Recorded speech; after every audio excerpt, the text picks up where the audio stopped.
Hello viewers, welcome to আরেকটা channel. আজকে আমরা যেটা দেখাবো AWS এর লাইট শেলের ইনস্ট্যান্সে কিভাবে আমরা কনসোলে ঢুকবো এবং কনসোল থেকে আমরা কিভাবে ওয়ার্ডপ্রেসটা যেখানে ফিজিক্যাল ডিরেক্টরিতে ইনস্টল হয়েছে এবং ওই ফিজিক্যাল ডিরেক্টরিতে আমরা একটু দেখবো কিভাবে একটা ওয়ার্ডপ্রেস যখন নর্মালি আমরা কোনো পিসিতে ইনস্টল দিই তখন আমরা ওয়ার্ডপ্রেসের কিছু ফাইল আমাদের দেখতে হয়, যেমন WP config ফাইল। তো AWS এ লাইট শেলে ওয়ার্ডপ্রেসটা ইনস্টল দেওয়ার পর আমরা ওই WP config ফাইলটাকে বেসিক্যালি কিভাবে দেখবো, কিভাবে আমরা ওয়ার্ডপ্রেসের লাইট শেলের কনসোলে ঢুকতে পারবো এবং আমরা টার্মিনালে কিভাবে ঢুকতে পারবো, এই ইনস্ট্যান্স পিসিতে কিভাবে ঢুকতে পারবো। তো আমরা এখন চলে যাব যে আমাদের এই ইনস্ট্যান্সে ক্লিক করবো মাই পার্সোনাল ওয়ার্ডপ্রেস ব্লকে, বা আমরা এখানে একটা অপশন দেখছি যেখানে আমাদের এখানে একটা টার্মিনাল দেখাচ্ছে। এই টার্মিনালের থ্রুতে আমরা ওই ইনস্ট্যান্সে আমরা লগ ইন করতে পারি। বেসিক্যালি যে ইনস্ট্যান্সে ফিজিক্যালি যে ফাইলের ডিরেক্টরি সেটা আমরা বেসিক্যালি দেখতে পারবো আর কি। তো আমরা এখান থেকেও যেতে পারি এবং যদি আমরা চাই, আমরা যে এর আগে যেটা দেখেছি সেটা হলো যে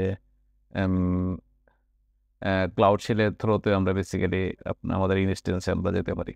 তো আমরা একটু ব্যাকে যাব, ব্যাকে যাওয়ার পর আমরা এখান থেকে যে টার্মিনাল দেখতে পেলাম, এই টার্মিনাল আইকনে আমরা ক্লিক করব। ক্লিক করার পরে আমাদের এখানে একটা উইন্ডো চলে আসবে যেটা হলো টার্মিনালটা। তো টার্মিনালে এখানে বেসিক্যালি লগ ইন হয়ে গেল যে আমাদের এই ইনস্ট্যান্সের টার্মিনালটা। তো আমরা এখানে এলএস দিয়ে দেখব যে আমাদের এই ইনস্ট্যান্সটা কোথায় ইনস্টল হলো, এবং আমরা যেটা এলএস দিলাম তখন এখানে আমাদের কিছু দেখালো যে বিটনামি অ্যাপ্লিকেশন পাসওয়ার্ড, এটার মধ্যে আমাদের পাসওয়ার্ডটা আছে এবং আমাদের এখানে htdocs আছে এবং স্টেক।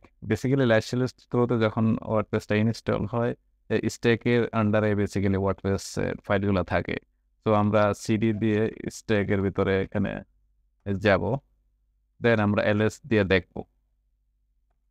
তো আমরা এলএস দিয়ে যখন আমরা এখানে এই কমান্ডটা দিলাম তখন আমরা এখানে আপনার অ্যাপাচি কিছু ফাইল দেখতে পেলাম এবং মাইএসকিউএল এবং পিএসপি মাই অ্যাডমিন এবং এই যে ওয়ার্ডপ্রেস ফোল্ডার। তো আমরা এই মুহূর্তে যাব সিডি ওয়ার্ডপ্রেস। তো এই ওয়ার্ডপ্রেস ফোল্ডারে আন্ডারে বেসিক্যালি আমাদের ওয়ার্ডপ্রেসের ফুল অ্যাপ্লিকেশনটা আছে। তো আমরা এখানে দেখতে পেলাম যে এখানে ওয়ার্ডপ্রেস ফোল্ডারের ভিতরে কি কি ফাইল আছে, ইন্ডেক্স ফাইল আছে, ডাব্লিউপি অ্যাডমিন আছে, দেন আদার অন্যান্য ফাইলগুলো আছে এবং ডাব্লিউপি কনফিগ ফাইল আছে। তো আমরা এটা দেখানোর জন্য মূলত আমরা এখানে এসেছি যে ওয়ার্ডপ্রেসের ডাব্লিউপি কনফিগ ফাইলটা আমরা কোথায় খুঁজে পাবো এই ইনস্ট্যান্সে। তো আমরা যদি এখান থেকে কোনো ফাইল ওপেন করতে চাই সেক্ষেত্রে আমরা একটা এডিটরের সাহায্য নিতে পারি টার্মিনালের। তো আমরা যদি ন্যানো ন্যানো দিয়ে আমরা বেসিক্যালি ডাব্লিউপি কনফিগ ফাইলটা ওপেন করতে চাই, তাহলে ন্যানো ডাব্লিউপি config.php, তারপর এই কমান্ডটা যখন দিব তখন আমরা ডাব্লিউপি কনফিগ ফাইলটা বেসিক্যালি এই ন্যানো এডিটরে ওপেন হয়ে যাবে।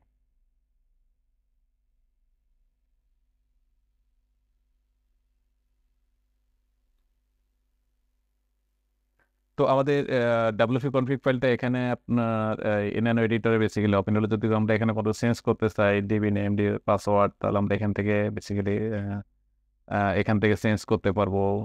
যদি আমরা কোনো পিএসপি আইএনআর প্লাস আমরা যদি কোনো ফাইলের লিমিট বাড়াতে চাই বা আপনার আপলোড ফাইল বাড়াতে চাই, এক্সিকিউশন টাইম বাড়াতে চাই, সেক্ষেত্রে আমরা এই ডাব্লিউপি কনফিগে আমরা এই কাজগুলো করতে পারি বেসিক্যালি।